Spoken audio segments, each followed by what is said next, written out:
Advice Givers podcast, where we meet the movers and shakers of Colorado Springs. Today's featured thought leader refers to herself as a recovering corporate executive. She's dedicated her life to helping others reinvent themselves by embracing empowering belief systems in their lives. You're going to love hearing about all the ways she's influencing our community. She is a community organizer for the Kauffman Foundation's 1 Million Cups and a facilitator of the Ice House Entrepreneurship classes. She's a mentor and speaker for local groups such as Thrive Colorado Springs and Leadership Pikes Peak. And she works one-on-one with clients as an executive life coach. Please welcome CEO of A Shift Happens, Kathy Zehringer. Hi, Kathy. Welcome to the podcast. Thank you so much for being on today. I'm honored to be here. All right. Kathy, can you tell us a little bit about what you do?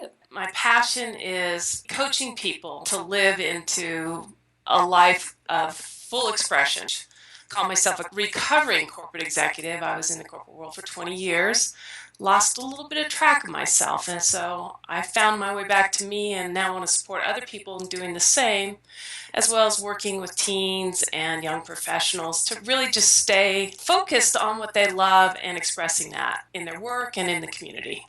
I'm an executive life coach, helping people remember some of the things they've forgotten that they love to do. I call myself sort of a vision holder or a vision keeper.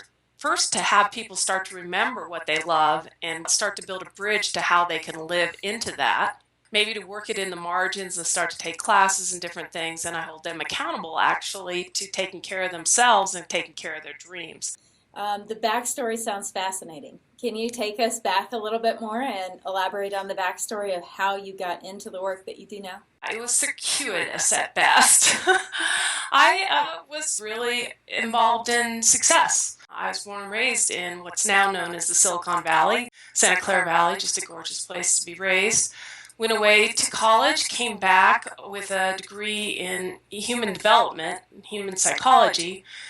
Couldn't really get a job that way, so I was a human resources administrator and was able to go back and get my master's in business at the University of Santa Clara, and then started really climbing the corporate ladder. I was very strong in financial program performance, so I sort of worked my way up the corporate ladder. I met my husband, and we realized, Lauren, that we couldn't raise a family in the Santa Clara Valley, even in the late 80s. It was absurd. You were spending 12-hour days. And so we ultimately came to Colorado Springs in 1990 and have never looked back. Both of us worked, and we were raising kids, and I found myself sort of on this success ladder, but every time I achieved something, it didn't really feel, I was always looking for what's next, and would that make me happy? And ultimately sort of came to a head when our company was being bought, and my boss chose to step down, and he said, they would like to groom you to be a general manager. And would you like to do that? And I stopped, and I said, no, because I keep saying that my family's the priority, but I'm here at 8 o'clock at night. And that was the start of me saying yes to me and working my way back to me, as I call it. And I ultimately left the corporate world in 2002. I did some real estate investing, found life coaching, which I always had a line outside my door. My boss used to joke about I was second in command. I was sort of the bleeding heart of the company. And he'd say, you know, you need a 31 flavors ticket taker so people can get their number and get in line. But I found myself spending so much time advising people and supporting them that I was there late at night. But I found life coaching, still didn't step into it because I thought, you know, I really need to have a financial security before I can give back to people, which I think is a big mistake, honestly, because you give back in every day of your life and it gives back to you. So we were doing real estate investing, and ultimately 2008 sort of knocked us around again pretty good. And so I had another little identity crisis in terms of who am I if I'm not this net worth? So I learned that I needed to listen more to what empowered me. And the final sort of step in my coming home to being a life coach and community advocate was a little what I call drive-by with breast cancer in 2010. I was blessed that I basically stepped into that at a very early stage of cancer and just had surgery and had no nodal involvement. But it really brought home to me the fact that you can't put your life on hold. You have to live it every moment. And that started me on a path of, I'd never been engaged in my community. It was driving from work to home 12 hours a day, and then our children worked to school. And those two things, we took a short hiatus in North Carolina and missed Colorado Springs so desperately with the mountains and just the beautiful area and the fitness level, just and our friends and family and community was here. So we came back in 2009, and then as I got more engaged, I just fell in love more and more with this community. That's kind of my story. I've been working as a coach and community advocate, got involved in Leadership Pikes Peak, and that just again changed my perspective because it exposed me to every aspect of this community and let me see where I could participate. That was really exciting. It sounds like there were a number of major events that led to a major change for you. Recession, family, cancer. Any of those that stand out that you care to talk a bit more about?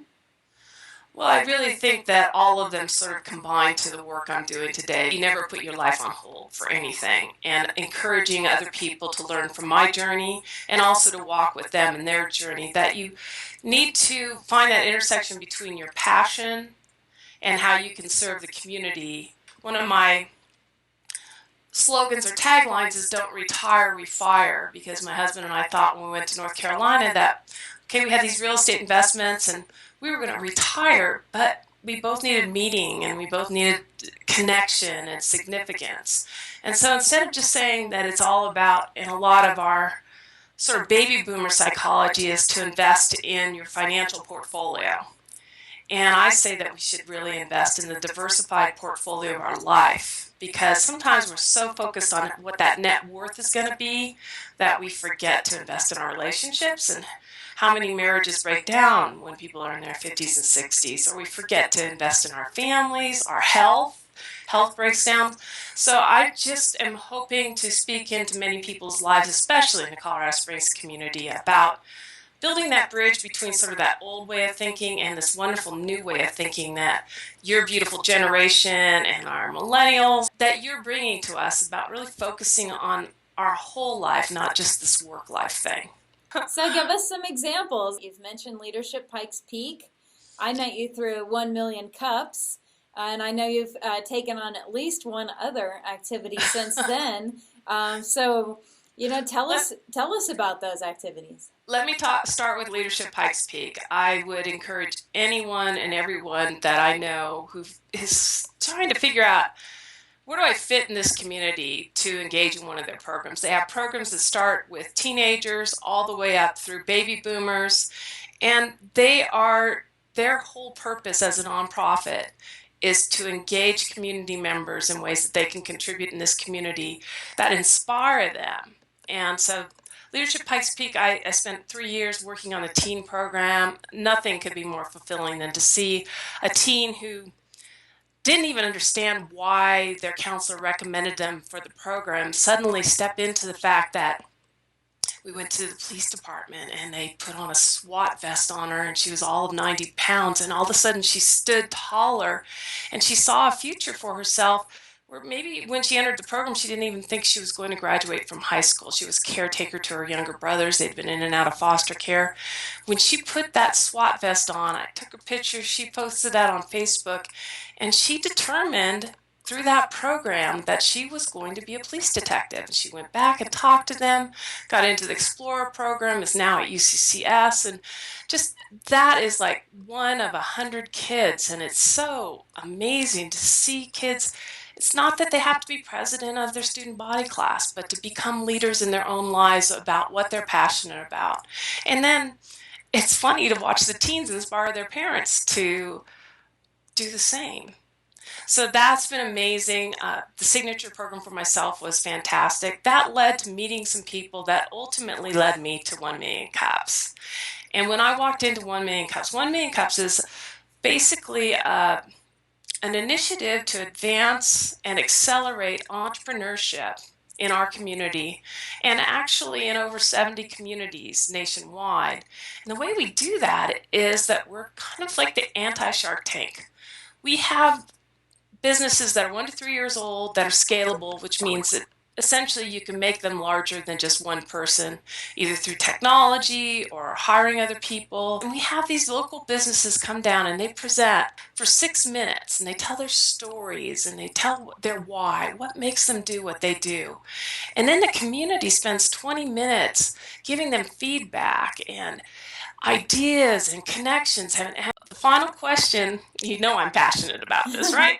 And the final question every time to each of the entrepreneurs is, how can we as a community support you? So as soon as I saw that gathering and I saw they might need some additional support, I volunteered to be an organizer. We're trying to bring in as many entrepreneurs within our community to advance and uplift not only their businesses, but the whole entrepreneurial community in Colorado Springs.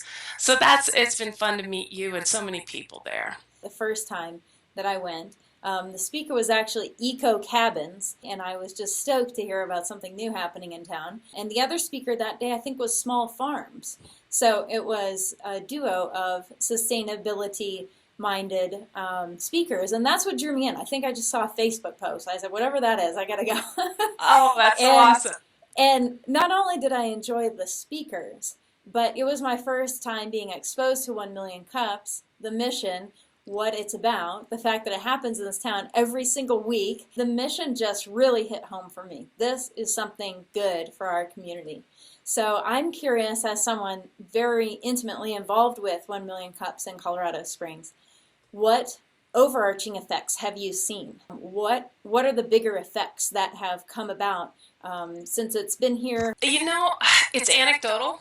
I see so many. Todd Baldwin from Red Lake Brewery, who's a veteran-owned business, as he shares his story, there's a ripple effect that goes out, and every person that was in the room when he shared his story has gone to Red Lake Brewery as a result. One of the things that I strive to do is if somebody looks new or unfamiliar, I try and connect them with at least one person who can help them start to explore what they're passionate about and vice versa. And I think most of our organizing committee is really focused on that. How can we give?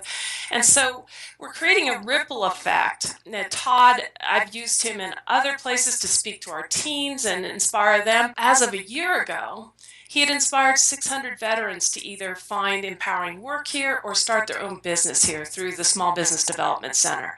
So that's just one story. Last Friday, I went to Blue Dot Place's grand opening. Darcy Nicklausson and Kathy Liu were one of our first presenters back in November of 2014. And to see that go from not even being out of the ground to grand opening, redeveloping a part of southern downtown that people didn't see any possibility for. It's just these connectivities. The Ironbird Brewery down there, and I think they're looking at a whole coffee shop and collective that's amazing. Another passion of mine is how can we invest locally to empower our businesses here locally, understand what we're investing in and have it be based on relationships as opposed to we recently took our money out of Wall Street because we felt that we didn't understand it. We felt that it was manipulated and we were in fear. And I don't want to be in fear around any aspect of my life ever again. So we looked at what would empower us, and actually one of the places that we are doing some investing in is Eco Cabins because we want to be able to downsize. So there's so many exciting connections. It is a lot anecdotally. Kauffman Foundation, who sponsors these 1 Million Cups, they're 9 a.m. at Epi South Central, which is directly below the principal's office in Ivy Wild School on Wednesday mornings. It's a great way to get through that hump day because you come out inspired and you've made a good connection. 9 to 10 a.m.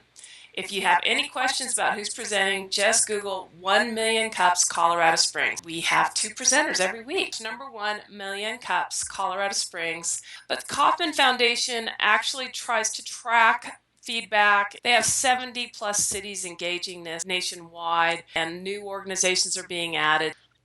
From what you just shared, The connections are what is probably most important out of 1 million cups.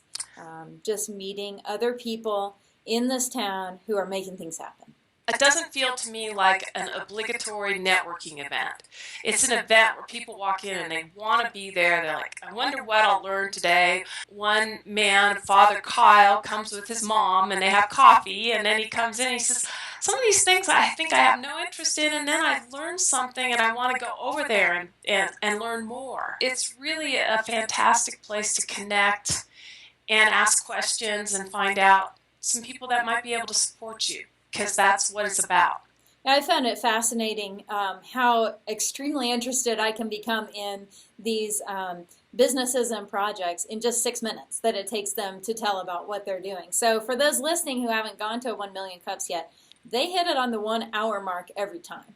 The first speaker takes 6 minutes, then there's 20 minutes of question and answer, a break for announcements, followed by another presentation, 6 minutes, 20 minutes of speaking, and you're out. Whereas many people might go to networking events that tend to run long, you never have to feel like, it might go on for another hour and you're going to have to sneak out, which is a really big bonus for people who need to get back to work. So, well, I also do Toastmasters. That's something that helped me as I was stepping into my coaching to remember my authentic voice. I could do corporate presentations on finances and different things, but to talk about something that I cared deeply about was more challenging. But that's something that I've learned so deeply there, is to respect and honor people's time. What's amazing to me, Lauren, is that we're not running out of people. I thought, how many businesses could there be in this community that are 1 to 3 years old and scalable? But it's awesome. It is. I have the saying, friggin' awesome. And I was at a bridal fair with a friend and found vacation baby gear. So you don't have to cart all this baby gear when you're traveling with a child. She has it here for you to rent. She's looking forward to scaling. So it's just, Absolutely. It's neat. It's neat. Out of 1 million cups, you're going to be rolling off the board shortly. And on to your next venture. We're bringing together a movement to redefine entrepreneurship and to embrace an entrepreneurial mindset. And so an entrepreneurial mindset doesn't mean that I'm going to go out and start my own business necessarily, but it means shifting your philosophy to look for solutions when you see a problem. So to see a problem as an opportunity as opposed to a wall or a roadblock. And especially in our community, I think we're all noticing tipping points and shifts. We're starting to see ourselves differently, and the entrepreneurial mindset is all about that. I am one of 25 facilitators that were trained by the Pikes Peak Leadership Fund, and we are going to bring those classes to the community. We're partnered with Pikes Peak Library District. And what we do is we read a book about the life of Cleve Mormon, who was a black man in rural Mississippi, who chose not to get on the field truck to go pick cotton, but instead saw an empty ice house and bought that ice house. And through his tenacity, his perseverance, his brand, which was always being trustworthy and on time, he served every member of his community with ice. And when he saw opportunity, saw new cars coming into the community, he said, I'm going to, with a 4th grade education, he said, I bet I could learn to maintain those cars. They're going to need somebody to maintain them.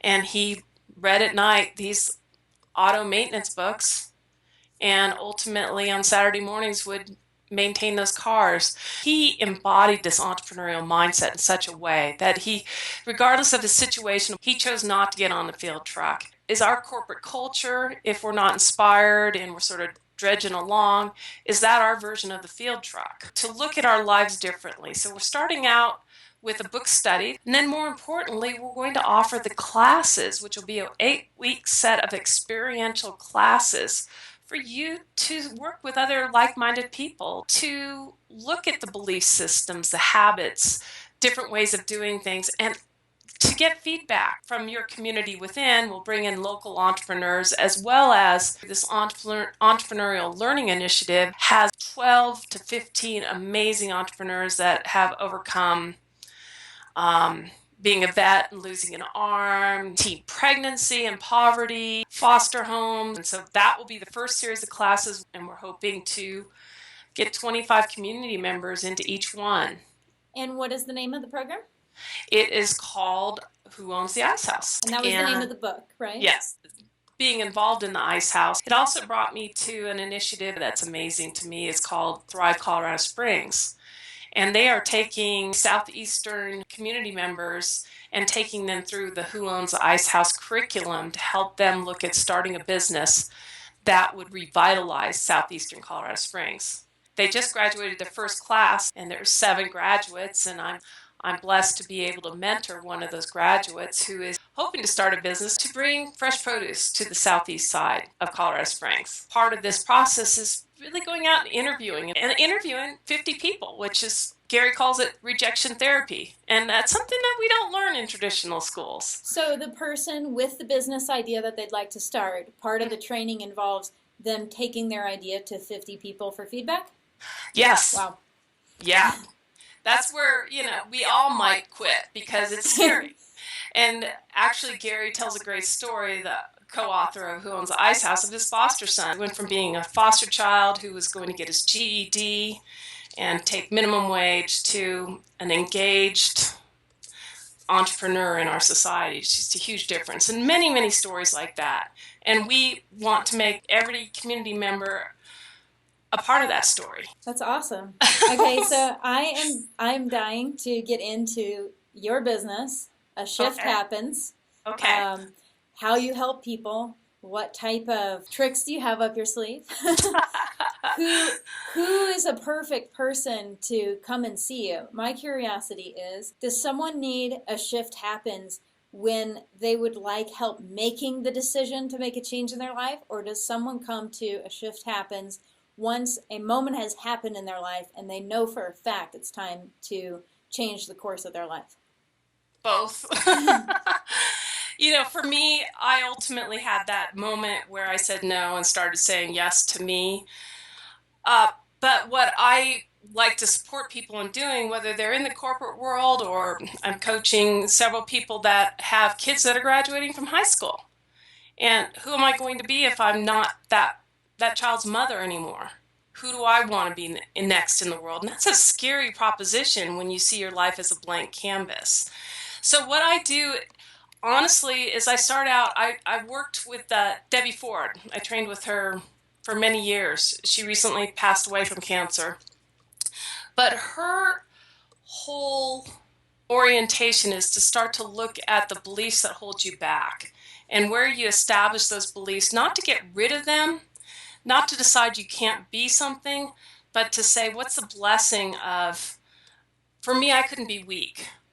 And cancer had me deal with the fact that there are many gifts to being weak, such as asking for help, feeling people's love, vulnerability. It opened such a field of possibilities that I had shut down for 40 years.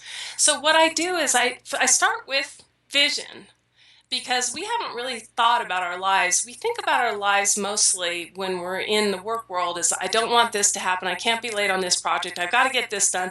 It's all I don't want, I don't want, I don't want. And so it's amazing what happens when you start to look at your life again with, what do I want? Like you're a 5-year-old or even at 10, you haven't lost all of that. And what inspires me and what lights me up? And then to start to see where you can start to invoke that in your life again. It doesn't have to be the smallest actions. And so when you coach with me, basically, I have an educational component around that. It might be around vision. It might be about excuses and resistance.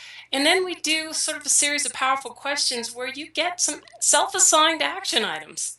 And you take those during the week to experiment and integrate a new way of being, and understand that parts of yourself that you haven't been using are your greatest gifts. For me, my innocence and my inquisitiveness and my sense of possibilities. I'm a baby of 8, so I had to be responsible. I had to get with it pretty quick to keep up with, but I lost a sense of experimentation and I couldn't allow myself to fail. And so this creates a safe place to experiment. I can do one session and just have you start to play with vision, because we have not allowed ourselves to imagine what our life could be. From there, you can start to notice what gets in the way. Because when we start to live into our dreams, we have all these limiting beliefs that say why we can't. For me, one of the things I didn't think I could leave the corporate world, and one of the greatest gifts my husband gave me is I said, how can I leave a six-figure salary? This family can't afford for me to leave. And his response was, this family can't afford for you not to leave. And so when you start to come into vision and when you start to look at these beliefs, you also start to share with them with the people that you love. And then you realize that all they want for you is to be happy, because that ripples through the entire family. But that is something that you have to take responsibility for. One of my beliefs was I started kindergarten when I was 4. And I was scared to death. I was very attached to my mom. I was crying and sobbing and for days. I really just got the message there was something wrong with me, because none of the other kids were sobbing or crying. And so I was able to look at that, and something wrong with me really drove me to be highly successful, highly professional, always on top of it. But at some point in time, especially when you're a coach, you have to sort of confront that this belief is driving me and it's holding me back, because I can't fail, I can't be vulnerable, I can't let other people in because I always have to be responsible. And it becomes a wall to everything that you can be. So I basically was able, through this work, and continue to do this work because it's an ongoing theme in my life, it'll always be there, is to just embrace being perfectly imperfect and loving that, because that's what I am. I show up and be who I am and invite others to do the same. So that's me coaching. What is a self-assigned activity? Can you give an example? I will take a walk in nature 3 times this week and just sit and absorb it. We forget to take care of ourselves. Sure. It might be to put a Post-it on your computer saying, you're loved. It could be anything. It's really what comes from within that needs some nurturing. Mm-hmm. For me, one thing that I do not go a day without doing is gratitude journaling. I just need to sit and say, wow, what was the magic that occurred yesterday? And that seems to just open the door for me to see what occurs today and to dwell on the blessings and the possibilities. People in their work lives make so many commitments and generally overcommit. And they have to do, if they work for someone, they have to do what that boss or that company needs. If you work for yourself, you have to constantly work for your own business to make sure that it continues on and succeeds. And making a commitment to work on yourself, your personal goals, something aside from work, can be very difficult.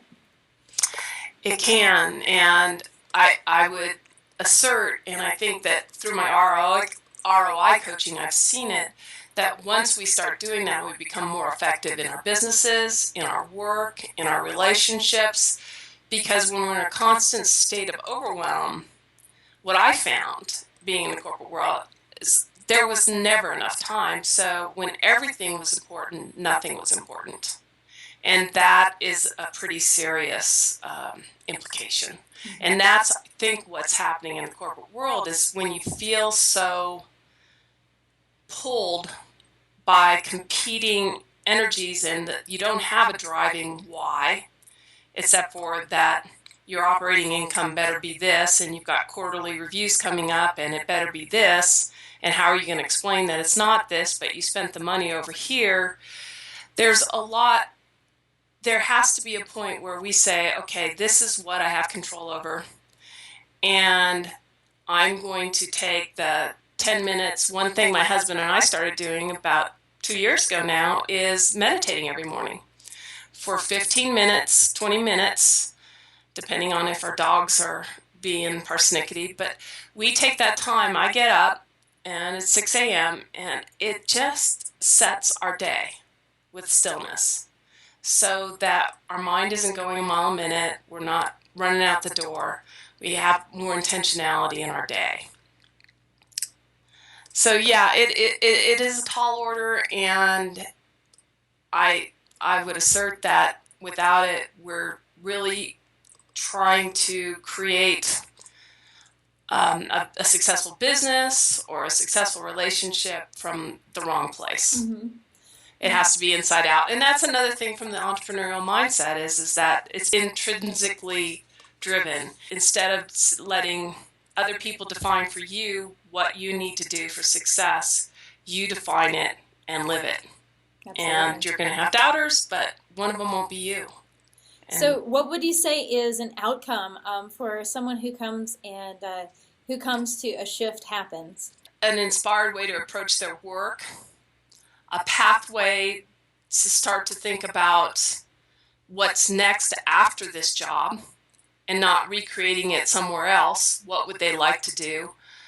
Improved relationships and communication, definitely.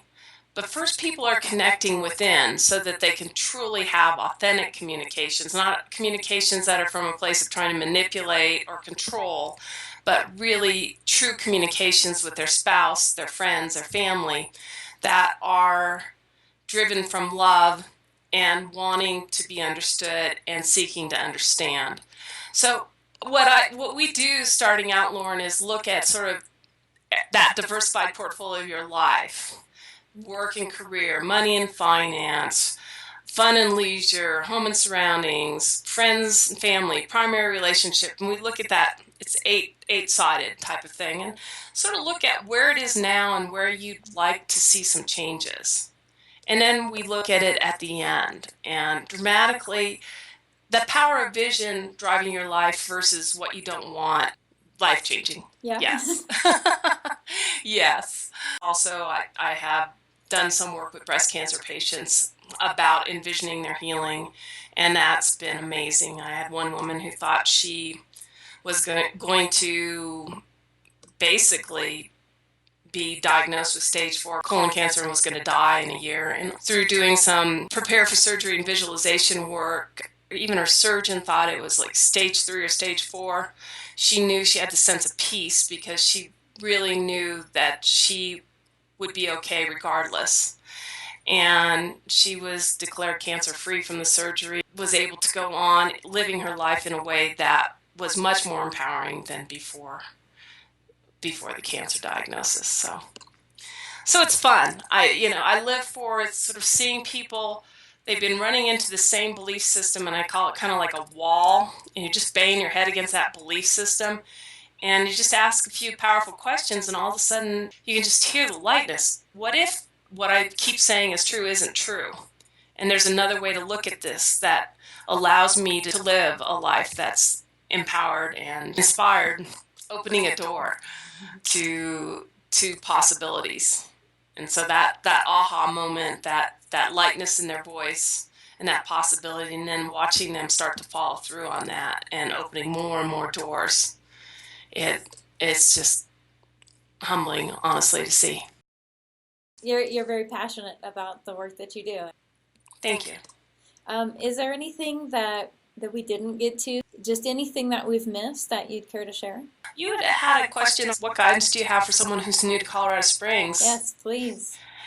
And who really wants to be more involved in Colorado Springs. First of all, I'd say find something that inspires you.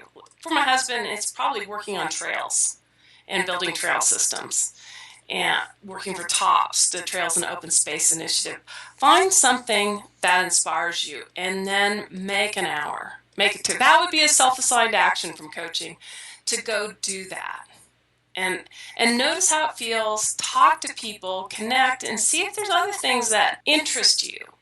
Do things that interest you and inspire you, because in that place, you'll find more connections and more places to be involved. And that kind of inspiration will benefit your work, your home, and everything. Don't wait until sometime in the future when your kids are in school, or give yourself the gift of an hour or 2 hours a week to find some way that inspires you to engage in the community, and it'll pay dividends hugely.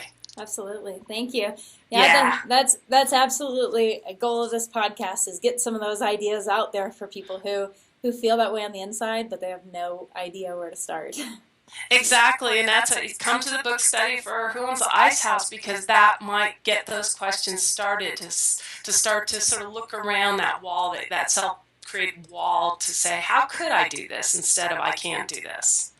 And what I love about Colorado Springs is it's a little big town. There's always someone willing to help you. I always have this vision of the Waldo Canyon fire. I was looking at the news, and there was a 2-mile line outside of Care and Share for people that weren't impacted by the fire, bringing supplies and donations to Care and Share. This community supports one another.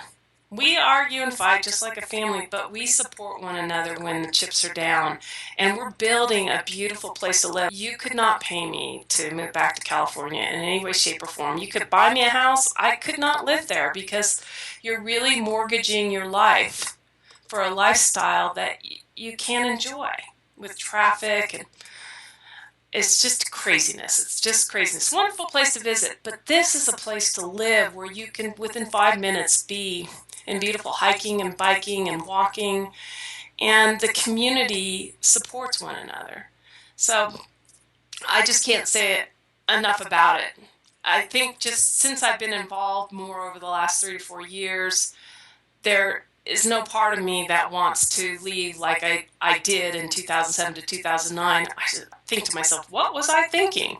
But I didn't know what I didn't know. So find out about this community, and you'll find some just amazing people that are there to support and inspire you, and you can do the same for them. I love it. I couldn't agree more. Other than that, I just love what I do. I would say find some passion point and start to feed it, and see how this community supports that. And if you need any support, call me. I give free 5-minute advice sessions, and I'm happy to talk to you. And my greatest honor, like I said, is to connect people with other like-minded people so that you can continue to move forward. And if you don't get it from me, I will find somebody who can give it to you, and Lauren definitely will also be that person. So my phone number is 719-210-5777. Just tell me you heard me on the podcast and you need some help. Perfect. Thank you. That's perfect. I mean, you should take advantage of that. That's awesome. All right. Awesome, Kathy. This has been awesome. So fun to talk to you and hear your passion about your work. I've seen you, of course, many times at 1 Million Cups, but you've not been a presenter any of those times, but I've been there. I might ultimately, as I develop my Refire brand, have other coaches in a network, and so I might present on that. I also might present on the Who Owns the Ice House with Bree Langamo, who is one of our key community implementers here. So we want to get that word out to the community, because we want as many engaged citizens as we can have. I love it. I love it. Thank you so much. Thank you, Kathy, so much for being on the podcast. We're just all exploring, right? Cool. Thank you so much for your time. Thank you so much. Have a great day. Kathy. You too.